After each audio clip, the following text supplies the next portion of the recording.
Cuando pensamos en animación mexicana, ¿se te viene a la mente Coco? ¿O Una película de huevos. acaso es La leyenda de la Nahuala? Durante los últimos años se ha visto a Coco como la referencia de nuestra cultura, utilizando una de las celebraciones más importantes de nuestro país, celebración que con el paso de los años es cada vez más conocida y popular en el extranjero. Obviamente estamos hablando del Día de Muertos. Hablar de esta festividad abarcaría no solo un video, sino varios, al ser una celebración tan rica en historias, trasfondo, evolución y sobre todo, leyendas. Y si bien con Coco esta celebración ha llegado a ser más popular e incluso a tener una reinterpretación para nuestros tiempos, este tema ya había sido tratado en películas no solo extranjeras, sino nacionales. Ok, lo dejaré claro. Coco no es una película que sea del todo de mi agrado. Si bien en su estreno fui de esas personas que asistió al cine y se conmovió con su tan emotivo final, con el paso del tiempo y las verdades que salieron a la luz sobre el desarrollo de esta película, actualmente podría dejarlo en que, sí, es una película buena en los estándares de Disney y Pixar, y con los errores de las ya mencionadas, pero para nada es una película que use como bandera y me haga decir, sí, en efecto es mi representación como mexicano. Pero, continuando con la leyenda de la Nahuala, en el año 2007, por parte de Animex Studios y dirigida por Ricardo Arnaiz, la leyenda de la Nahuala es presentada al público mexicano, homenajeando no solo una de las festividades más grandes de nuestra cultura, sino referenciando a nuestra rica diversidad cultural, como también una vista cómica de lo que fue el virreinato de la Nueva España en la ciudad de Puebla, con música de Gabriel Villar, la cual intenta rescatar ciertas melodías de nuestra cultura, junto con el uso de instrumentos destacables, también de nuestra cultura mexicana, como el uso de las marimbas, aunque este, más bien, es un instrumento que se relaciona con más países de América Latina. Basada en una de las leyendas más populares de Puebla, la película adapta la historia de Leo, un niño atormentado por las historias de terror que le relata su hermano. Entre todas ellas se encontraba la de la leyenda de la Nahuala, una bruja que años atrás había intentado dominar a Puebla, apoderándose de la casona de los Villavicencio, y aunque su plan fue detenido, su espíritu sigue en la casona, esperando el momento perfecto para volver a actuar y completar su plan. Por casualidades de la vida, Leo va a dar a la casona, y aunque envalentonado con el collar que le había regalado su amigo Santos para ya no tener miedo, las cosas se salen de control, y su hermano Nando es secuestrado por el espíritu de la Nahuala. Ahora Leo deberá actuar y dejar sus miedos atrás para poder rescatar a su hermano, y evitar que el plan de la Nahuala se cumpla. En este punto hay que destacar muchas cosas en la película. Para empezar, el guión. Yo recuerdo haber visto esta película varias veces de niño. Y si bien a esa edad hay muchas cosas que pasas por alto, hoy en día que la he vuelto a ver, no se me hizo una película para nada pesada, aunque hay 2 que 3 partes que se sienten un poco forzadas para alargar la trama. No son tan molestas y logra seguir el ritmo. El doblaje. Hoy en día puedo reconocer a muchas de las personas que dieron voz a los personajes. Al ser una película hecha en nuestro país, se siente con mucha naturalidad los acentos y la manera de expresarse de los personajes. Actores como Jesús Ochoa, Rafael Inclán y Andrés Bustamante dan en el clavo a la hora de interpretar a sus personajes y logran dar una personalidad única a estos. La animación. Ok, aquí estamos en una cuerda medio floja. Según el director, la animación de esta película duró tan solo en desarrollarse 10 meses, de los 4 años aproximadamente que duró su producción. Y si bien el primer año se centraron en encontrar fondos y apoyos económicos, creo yo que se pudo haber tomado un poco más de tiempo a la hora de hacer la animación final.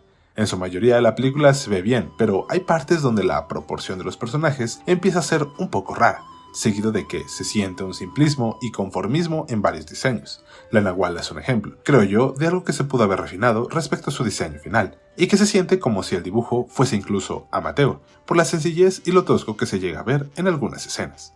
La carencia de detalles en diseños que si bien no duran mucho tiempo en pantalla, contrastan con lo previo hecho en los fondos de la película. Agradezco mucho que no hayan intentado hacer nada que no supieran como tal hacer. El limitado y contado uso de CGI es un alivio para mí, ya que muchas películas querían darle uso a esta herramienta, que si bien en ese año ya estaban siendo cada vez más pulidas, hacer estas películas no es nada sencillo, desde el tiempo de rendereo hasta tener un buen dominio en el modelado 3D. Los personajes. Estos no solo son carismáticos en su interpretación, sino que estos tienen un desarrollo aceptable en la película. Un claro ejemplo es Leo, el cual al principio nos lo presentan como un niño miedoso, incapaz de afrontar sus miedos, incluso recurriendo al tartamudeo como referencia de un nulo control de sus emociones. Pero al enfrentarse a la Nahuala, Leo tiene su evolución como personaje. Vaya, no es que de repente deje de ser un niño, pero logra demostrar que la valentía no es la pérdida del miedo, sino enfrentarlo por un bien mayor. Los personajes de apoyo son algo que se disfruta mucho en esta película. Santos es uno de mis personajes favoritos, con ese plot twist de ser el hijo de la Nahuala y ser el que planeó todo para su regreso, involucrando a Nando y a Leo. Fray Godofredo, que si bien podría ser usado para recalcar algunas verdades penosas de la religión, aquí se apela mucho a ser ese pilar de apoyo para Leo, siendo una voz de la razón y una guía para él. Si bien los demás no son tan marcados por su menor tiempo en pantalla, sin duda, como lo mencioné en el doblaje, cada uno de ellos tiene su momento de brillar.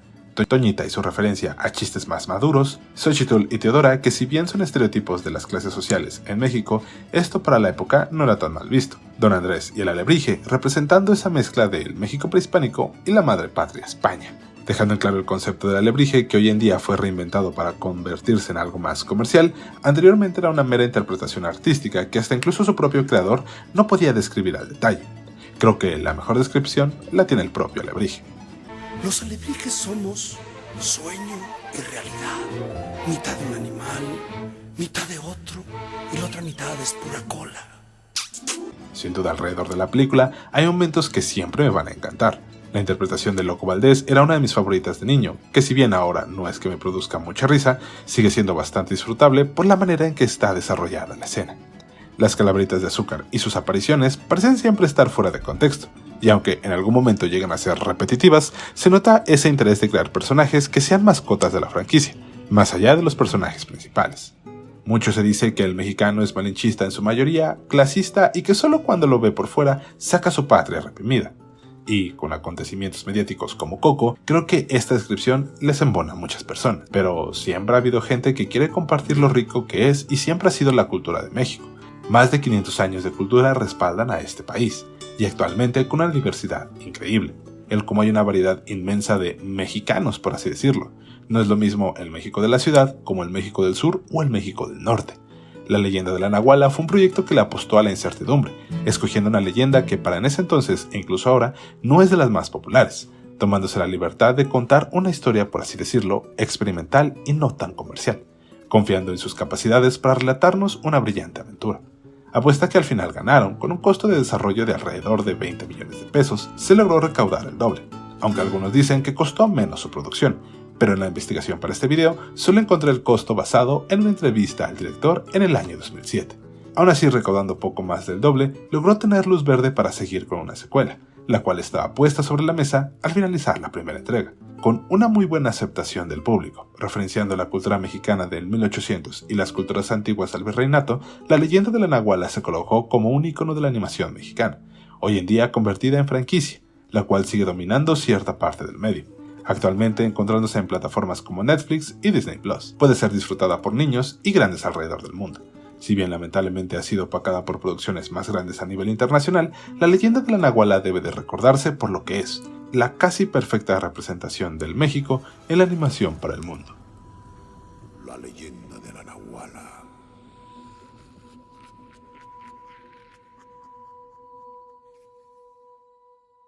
¿Y Nando por qué no bajó? ¿Que se lo chupó la bruja?